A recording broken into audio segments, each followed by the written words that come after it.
Et salut à tous, c'est Brotest. On se retrouve pour une nouvelle vidéo débrief des deux quarts de finale, des deux premiers quarts de finale opposant l'Espagne face à l'Allemagne et après Portugal face à la France. Mais avant ça, n'hésitez pas à liker, à vous abonner et à partager cette vidéo, ça me ferait énormément plaisir. On repart du coup sur les débriefs. Bon, on va commencer du coup par Espagne-Allemagne. Ça, c'est du quart de... Ça, c'est une belle affiche. Ça, c'est une affiche. Donc, l'Espagne, du coup, remporte 2-1 ce match. Même si je peux peut-être vous dire plusieurs fois, il y avait pénalty sur Cucurella. Il y avait pénalty sur la main de Cucurella. Il y avait pas de question. Au moment où Musiala, il frappe et que la main de Cucurella ou Cucurella, enfin, comme vous dites, elle touche, bah, il y avait pénalty. Il y avait pénalty, et là, pour moi, ça aurait tout changé. Ça aurait tout changé pour moi, ce match. Même parce que l'Allemagne, pour moi, l'Espagne, ça a été très dangereux. Mais dès que Lamine Yamal et Nico Williams sont sortis, l'Allemagne, ça y est, ça a commencé pour moi à encore plus attaquer. Et du coup, il y a eu ce but de Wirtz en un partout. Malheureusement, ça fait du mal de voir. Malheureusement, moi, j'étais plus supporter de l'Allemagne. Parce que je trouvais que c'était une équipe étincelante. Vraiment, qui ne tremblait pas, qui, dès qu'elle allait en contre-attaque, elle partait. Écoute, elle l'a fait pas souvent, elle l'a pas trop fait souvent. On a eu une équipe espagnole avec un Dani Olmo. Dani Olmo, mais c'est qui ce mec? C'est qui ce mec, Dani Olmo? On n'en parle pas assez, je crois, de ce mec. Hein. On n'en parle pas assez de l'euro qu'il est en train de nous faire, hein, Dani Olmo. Hein. Il est stratosphérique, ce mec. Il est stratosphérique ce jour. Personne ne parle de Dani Olmo. J'ai l'impression que personne ne parle de Dani Olmo. Pourtant, il a été buteur et passeur sur les deux buts de l'Espagne. Voilà. Donc ce mec à se poser qui c'est. Et bien sûr, Lamine Yamal, bon, on ne parle plus de ce mec tellement qu'il est talentueux et tout. Il y a un bel avenir derrière. Il était encore passeur, il est devenu le passeur le plus jeune passeur de l'histoire de l'Euro avec 3 passes D. Le meilleur jeune de. Je pense que c'est avec lui le meilleur jeune le meilleur. La révélation de cet Euro, c'est lui. C'est lui, il n'y a pas de doute, c'est lui. Et après, t'as Nico Williams, c'est Nico Williams aussi. C'est qui ce mec? C'est qui ce mec? Moi, non, moi, je connaissais Inaki, mais je connaissais pas Nico Williams. Ce mec-là, il sort aussi d'une autre planète. Le mec, il prend des dribbles, il a une accélération avec une vitesse foudroyante. Kimmich, il a eu du mal. Hein. Il a eu vraiment du mal. Et du coup, bah, après, du coup, la défense, pour moi, la défense espagnole, ça a été coup-ci, coup-ça.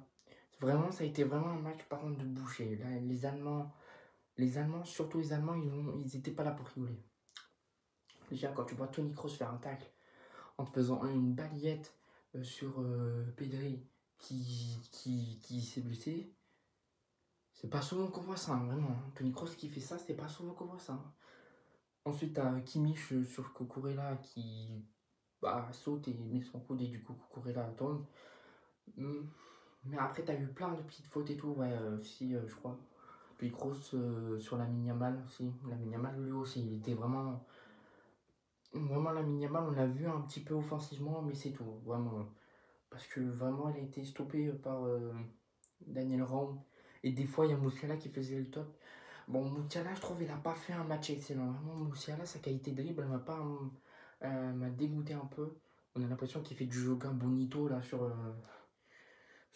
le terrain, qui bouge de partout, qui bouge tout son corps de partout. Alors, non. Leroy Sané, match, pour moi, il n'aura pas dû être titulaire. Ça aurait été du coup Wirtz. Et à voir ce qui serait pu passer si Wirtz serait titulaire dans ce match. Peut-être qu'il y aurait 1, 2, je sais pas. Peut-être qu'il y aurait déjà un but en première période. Je sais pas, parce que le but il est arrivé au bout de la 55e minute. Donc voilà, il aura fallu quand même attendre la seconde période pour avoir le premier but. Parce que sinon, la première période c'était un match de boucher. Clairement, surtout les Allemands, ils n'étaient pas là pour rigoler. Hein. Ils n'étaient pas là pour rigoler, les Allemands. Mais des fois, mais par contre, la défense, Jonathan Tah, il était présent, mais pas trop. Il a souvent gagné des duels, mais pas souvent. Rudiger, je ne l'ai pas trouvé extraordinaire, vraiment. Je disais Kimmich, Daniel Laurent, bah, c'est vrai, dans des duels, il s'est fait manger par Lamine Yamal. Mais après, non, pour moi, Lamine Yamal, je l'ai pas trop vu en mode offensif. Après, c'est pas un joueur qui va dribbler tout le terrain pour aller marquer. Non, c'est plutôt un joueur qui va dribbler, mais qui va te centrer, qui va te faire des centres millimétrés, genre. Comparé à Nico Williams, qui lui est prêt à tout dribbler pour aller marquer.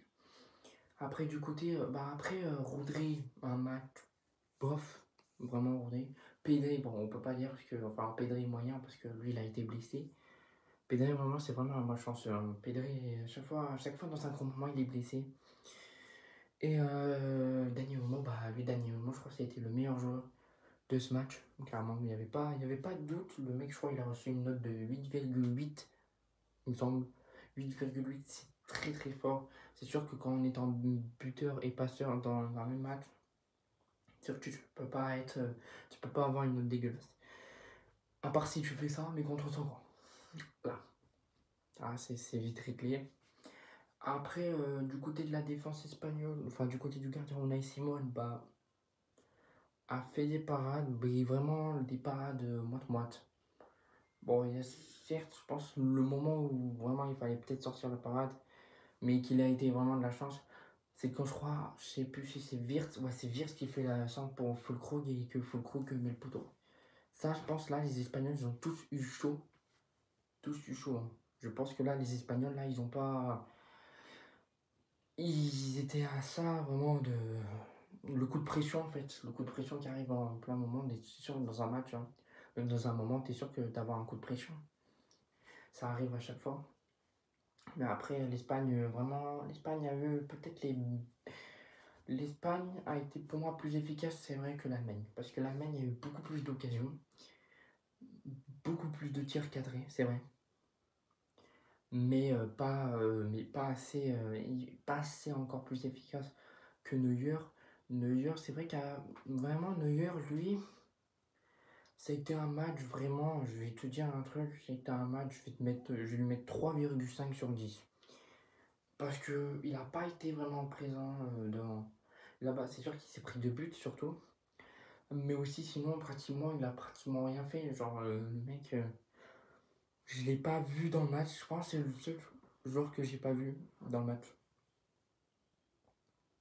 Que sinon, tous les autres, moi, je les ai vus. Gundogan,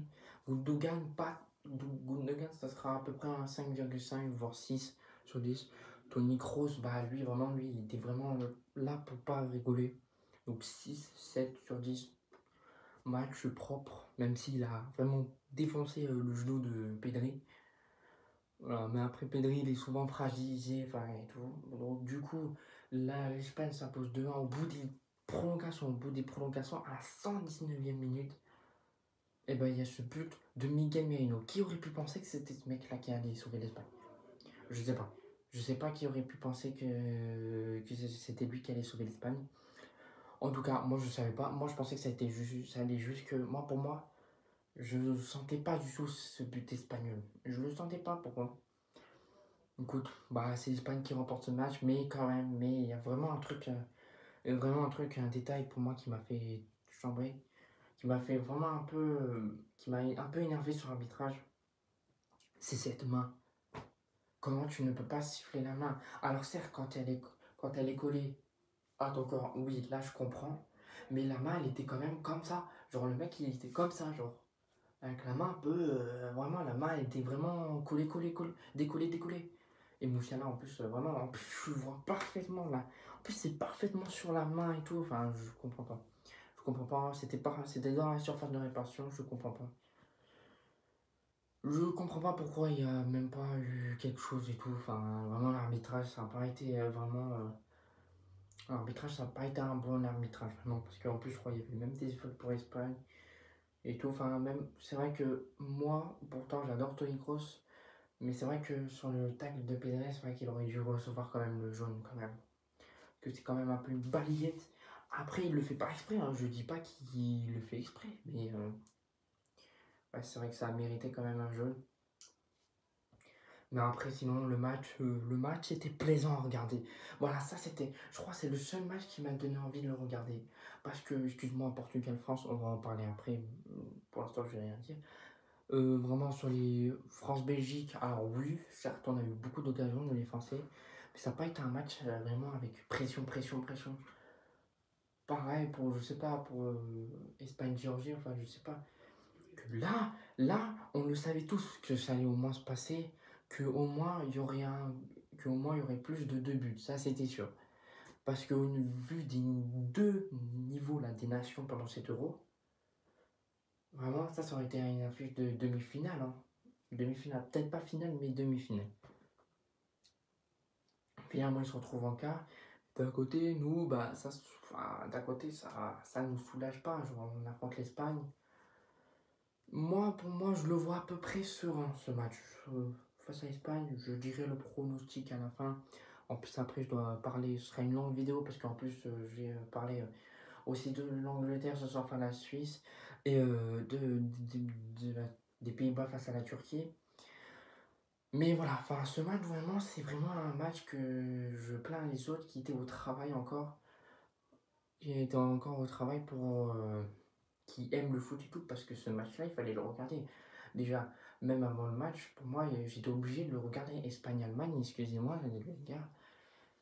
Je pense peut-être le meilleur duel d'Europe, en fait. Peut-être Espagne-Allemagne. Peut-être avec un France-Allemagne. Ou peut-être Allemagne-Italie. J'ai pratiquement jamais vu. J'ai jamais vu, je crois, un Allemagne-Italie. Écoute, ou un Angleterre-Italie, enfin je sais pas, enfin, en vue du niveau en ce moment de l'Italie, me vaut abandonner. Donc voilà, enfin, une belle affiche là en quart de finale. Donc, du coup, c'est tout pour ce quart de finale Espagne-Allemagne. Maintenant, on va passer à l'autre quart de finale qui a suivi à 21h, qui était à 21h, Portugal-France.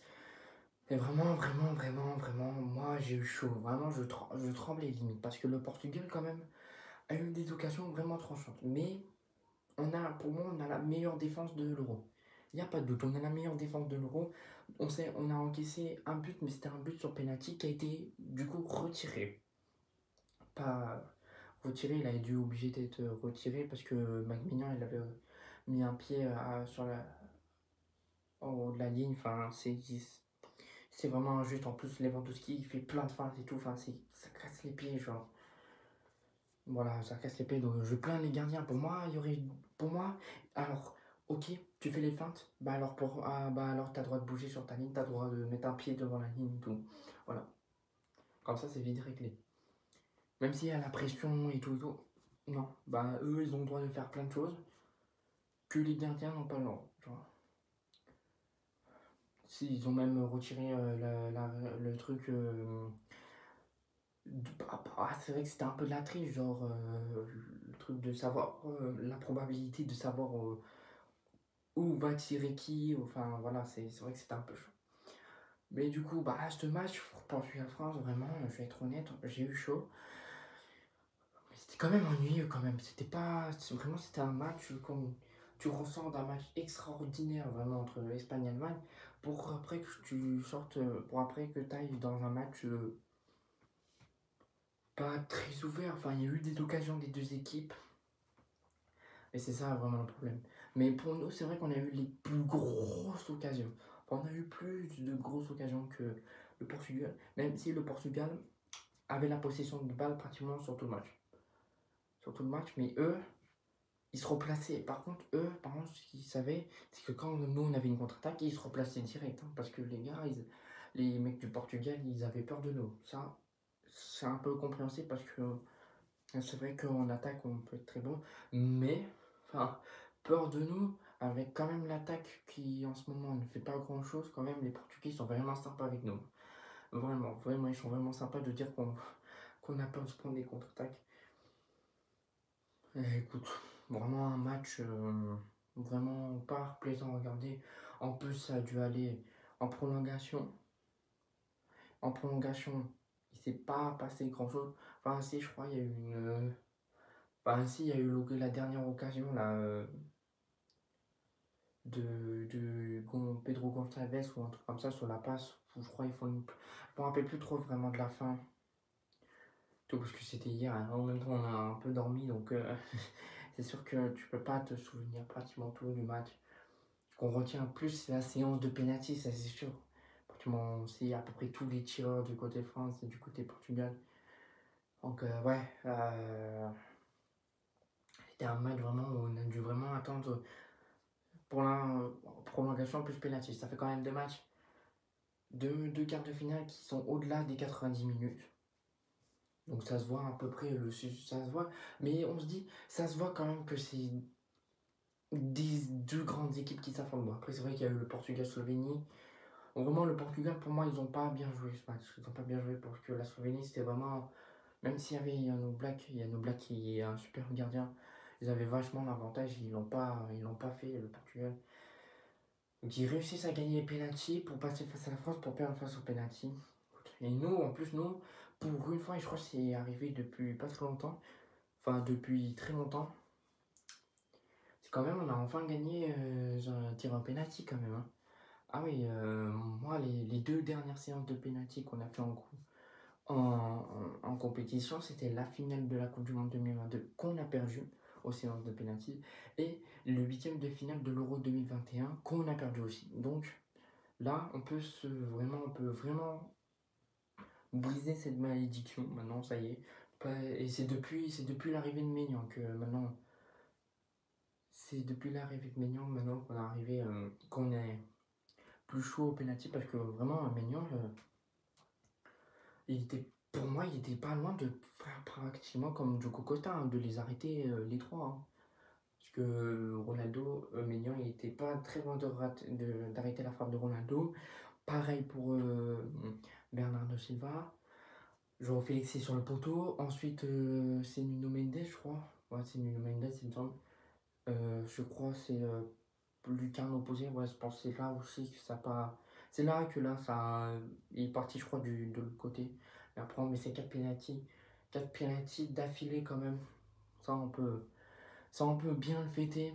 Et du coup, on affronte en demi-finale l'Espagne. Donc, un France-Espagne ou un Espagne-France. Ça me fait quand même. Je sais que c'est une grande nation, l'Espagne. Mais je sais pas. J'ai moins peur de l'Espagne J'avais moins peur de l'Espagne que l'Allemagne. J'ai moins peur. Je sais que l'Espagne va nous faire va nous faire très mal. Mais je sais pas, j'aurais plus eu la pétoche d'affronter l'Allemagne que de l'Espagne. Mais voilà, du coup c'est Espagne-France ou France-Espagne. Pour ces demi-finales, bah, on va voir qui c'est qui va aller en finale. Ce serait un exploit pour nous, l'équipe de France, si on va en finale. Car on aura marqué 0 but sur une vraie action, sur une action. 0 but. Après, si on n'encaisse pas, par contre, si on fait les pénaltys encore, et qu'on fait 0-0, on fait double exploit. Hein. On fait double exploit. On fait l'exploit de on fait l'exploit d'aller en finale sans mettre le moins de buts sur une occasion. Mais aussi, on fait l'exploit aussi de pratiquement de ne pas encaisser de buts sur une vraie action. Parce que, comme je le dis, le penalty, c'est pas une action. Ah si, c'est une action, mais pas sur une contre-attaque ou un truc comme ça, genre. Donc on aura mis 0 but sur une réaction et encaissé 0 but sur une réaction. Pour l'instant. Pour l'instant, total. Donc du coup, le total de l'équipe de France, c'est pas au niveau des joueurs, mais des statistiques. 0. 0 but mis et 0 but encaissé. Sur des vraies actions. Sur des actions. Sur des vraies actions. Parce que le penalty, pour moi, ça ne fait pas référence. Parce que, en plus, c'est sur le même match, hein, les deux penalty. Hein. C'est sur le même match. C'est sur France-Pologne. Voilà. Mais voilà. Donc, du coup, bah, on va passer. Du coup, on a terminé avec les deux quarts de finale qui sont disputés hier. Hier, en fin d'après-midi, hier soir. Maintenant, on va passer aux quarts de finale qui arrivent. Donc là, dans pas très longtemps, il y a Angleterre-Suisse qui va jouer. Je sais plus dans quel stade. C'est peut-être que c'est dans le Signal Iduna Park. Je sais pas. Et ce soir, du coup, le Pays-Bas-Turquie. Pour l'instant, on va commencer à parler de l'Angleterre-Suisse. Et bah vraiment, je sens que... Je sais pas, je sens que la Suisse, pour mon instinct, va décrocher la place en demi-finale. Parce que là, pour moi, les Suisses, ils ont quand même du bol de tomber sur une Angleterre, pour moi, qui, pour l'instant, floppe son euro. qui flop son euro, vraiment. Ils ont pas fait un euro, ils ont pas fait une très bonne phase de poule, ils ont failli se faire sortir par la Slovaquie. Il aura fallu attendre le bout du suspense pour voir l'Angleterre sortir la Slovaquie. Et là, l'Angleterre, ils affrontent la Suisse qui vient de sortir l'Italie les doigts dans le main. L'Italie qui avait fait quand même un euro phase de poule moyenne, mais qui restait très bonne. Et qui était quand même qui était la championne précédente. Donc là, on va connaître un nouveau champion. Et à noter un truc fou, hein. Chaque champion d'Europe, chaque nation champion d'Europe, à l'édition après, s'est fait éliminer en huitième de finale. Ça a fait depuis 2016. Parce que l'Espagne, eux, ils avaient gagné, mais après, ils s'étaient fait sortir en phase de poule. Le Portugal avait gagné l'édition 2016. Ils se font sortir en huitième de finale. Et l'Italie, qui ont remporté l'édition 2020, ils sont sortis en huitième de finale. On va voir ce que ça va faire avec l'Espagne, l'Angleterre, la Suisse, la France, ou la Pays-Bas ou Turquie, parce que Pays-Bas, Turquie aussi, ça peut créer l'exploit. On a vu ça avec la Grèce, le Danemark, enfin des nations qu'on ne voyait pas du tout être favoris. Pourtant, ils l'ont fait. Donc voilà, on a encore de suspense. Et donc du coup, on va commencer ce soir. On va du coup commencer par Angleterre-Suisse qui va commencer dans pas très longtemps. Je fais cette vidéo, peut-être que le match, il est en coup d'envoi, là, peut-être que là ça va être le coup d'envoi. Et bah, comme je disais, pour moi, la Suisse va sortir l'Angleterre, mais sur le plus petit des scores. 1-0. 1-0, mais avec une pression énorme des Anglais. Parce que, certes, ils font pas un très bon rôle, mais ça reste quand même l'Angleterre. L'équipe qu'ils ont, c'est une équipe pratiquement tout offensif, quoi. C'est une équipe qui va vraiment jouer offensif avec les Jude Bellingham, les Saka, les Foden, les Kane, les enfin je sais pas quoi, même les Kyle Walker, enfin voilà. Mais ils ne vont pas réussir à trouver le chemin du filet, genre, parce que l'Angleterre, la Suisse, va être, pour moi, avec les Granit Xhaka et tout, les Jens Sommer vont être dans un bloc, voilà, comme ça. Comme ça va être un mur droit. Ça, ce sera Harry Kane qui sera passé. Bon, ça va pratiquement passer. Même pour voir avec un penalty raté. Voilà. Pour moi, l'Angleterre, dans ce quart de finale, après, c'est vrai que tout se passe sur le terrain, mais comme on fait d'habitude, c'est des probabilités. Pour moi, il est probable que la Suisse remporte ce quart de finale 1-0 et qu'il ira rejoindre peut-être en demi-finale, soit les Pays-Bas, soit l'Angleterre, soit la Turquie. Et que l'Angleterre fasse un match vraiment où ils ont dominé, mais ils n'arrivent pas à trouver le chemin des filets. Bah, c'est sûr que ce sera peut-être pas ça, hein. Peut-être que ce sera bon au niveau du résultat, mais peut-être pas au niveau des statistiques et tout, hein. Peut-être que ce sera justement l'inverse, que l'Angleterre va mettre un 0 à la Suisse, mais vu ils vont conserver ce but, donc ils vont jouer très défensif, du coup la Suisse va vouloir rattraper et vraiment se mettre vraiment à commencer à mettre plus d'offensivité, ou peut-être que ce sera autre chose, un résultat, voire même un 5-0, un 3-0, 2-0. 1-0, on ne sait pas, voire des prolongations, des pénaltys, enfin comme ça aurait pu le faire, comme ça l'a fait face au Portugal et la France. On ne sait jamais ce qui peut arriver. Mais chacun dit ce qu'il pense. Pour moi, je vois 1-0 pour la Suisse avec une domination très tranche de l'Angleterre avec un but. Avec un but à la 30e minute. 30e, 32e. Voilà, je le vois à peu près là ce but. Un but sur un coup franc, sur un coup de pied arrêté. C'est là où peut-être que les Suisses peuvent être très bons, très forts. La Suisse qui vraiment fait encore un euro pas dégueulasse, hein. La Suisse, bon, ils tiennent l'Allemagne en échec, enfin, ils tiennent l'Allemagne, ils accrochent l'Allemagne, ils sortent l'Italie. Là, ils affrontent les Anglais. La Suisse vraiment tombe sur des gros morceaux, mais on sent que l'euro c'est quand même un peu leur compétition, parce que 2016 aussi, 2016. Attention, 2016 c'était très fort la Suisse, hein. C'était très fort, c'était dans le groupe de la France, je crois. Il y avait même, je crois même la Suisse était première devant la France, il me semble. Et 2020, ils sortent la France encore en huitième de finale. Après, je crois qu'ils terminent en quart, ils terminent en quart peut-être face à l'Espagne. Ou non, je crois face à l'Italie. Parce que je crois l'Espagne affronte la Belgique, donc peut-être que. Enfin, on ne sait pas parce que les demi-finales, il me semble que c'est Espagne-Italie. Et peut-être, je dit peut-être, je crois que c'est Angleterre-Belgique. Enfin, je sais pas.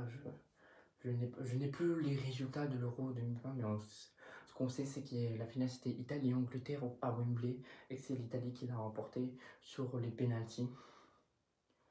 Ça fait quand même, je crois, ça fait déjà 2 compétitions majeures, l'Euro et la Coupe du Monde qui se disputent, qu'on connaît le vainqueur au bout des pénaltys.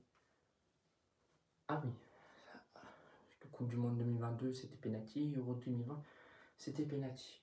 Mais l'Angleterre, vraiment, je pense, c'est les plus malchanceux, vraiment. C'était les plus malchanceux. Ils ont pratiquement la meilleure équipe et tout, sauf que à chaque fois, ils font tout le temps de la merde. Certes, pour moi, l'Euro 2020, ça les sauve un peu, parce que sinon, pour l'instant, ils sont en quart de finale, ils sont même pas sûrs peut-être d'être qualifiés en finale. Mais l'Angleterre, depuis la Coupe du Monde 1966, ça floppe, que ça soit en Euro ou en Coupe du Monde. Ils ont que la Coupe du Monde 1966 dans leur armoire. Pas encore de Ligue des Nations, pas encore de Euro. Donc que la Coupe du Monde 1966. Remportée par Bobby Charlton, pas George Best parce qu'il est géorgien. Ah oui, personne ne savait, mais George Best est bien un géorgien. Il était géorgien, George Best. Voilà, c'était une petite anecdote. Et après, depuis tout le temps, l'Angleterre, ça a flop. Il y a eu des hauts, il y a eu des bas, il y a eu des hauts, il y a eu des bas. Le dernier haut qu'ils ont eu, c'est cet Euro 2020. Après, ça a un peu stagné avec la Coupe du Monde 2022. Et pour l'instant, ça redescend un peu parce que leur période à cet Euro 2024 n'est pas bonne.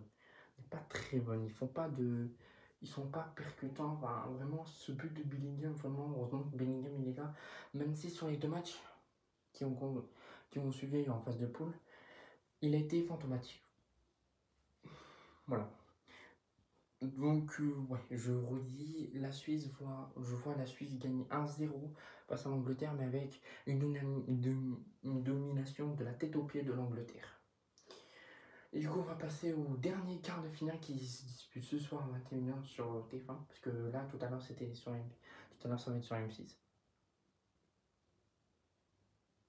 Ou sur TF1, je crois. Non, c'est sur TF1. Et c'est Pays-Bas-Turquie. Vraiment, ça va être un match. Pour moi, ça va être vraiment un match, vraiment, comme Espagne-Allemagne, un match de boucher. Parce que les Pays-Bas, il faut pas noter, c'est des bouchers aussi. Hein. Oh, les Nigel de Jong, les trucs comme ça, enfin, c'est des bouchers. Hein. Les Van Bommel et tout. Et la Turquie aussi, ils ont une allure de boucher. Et donc, c'est pour ça que pour moi, en termes des 2 matchs, c'est vrai que pour moi, les Pays-Bas, vraiment, ils ont affronté la Roumanie, ils ont mis 3-0. Que c'est vrai que la Turquie, ils ont affronté l'Autriche. L'Autriche qui sort du groupe des Pays-Bas. Et pourtant, les Pays-Bas finissent 3e. Donc, du coup, je vois plus en faveur la Turquie remporter 2-1. 2-1 ce match. Avec un match très serré, mais surtout le point pour moi que je vois, un match de boucher. Pour moi, je vois à peu près 6 cartons jaunes et voire 2 cartons rouges. Voilà, il n'y a rien à dire. Donc, ce qui aurait fait demi-finale Espagne-France face à Turquie-Suisse. Voilà. Et après, on donnera on donnera aussi nos pronostics pour les demi-finales. Bon, si cette vidéo vous a plu, n'hésitez pas à liker, à vous abonner, à partager cette vidéo. C'était beauté. Ciao. Feeling like I'm trapped in my damn mind. Tell the feeling like I'm rapping a damn lie. Tell the feeling like my life is a damn game.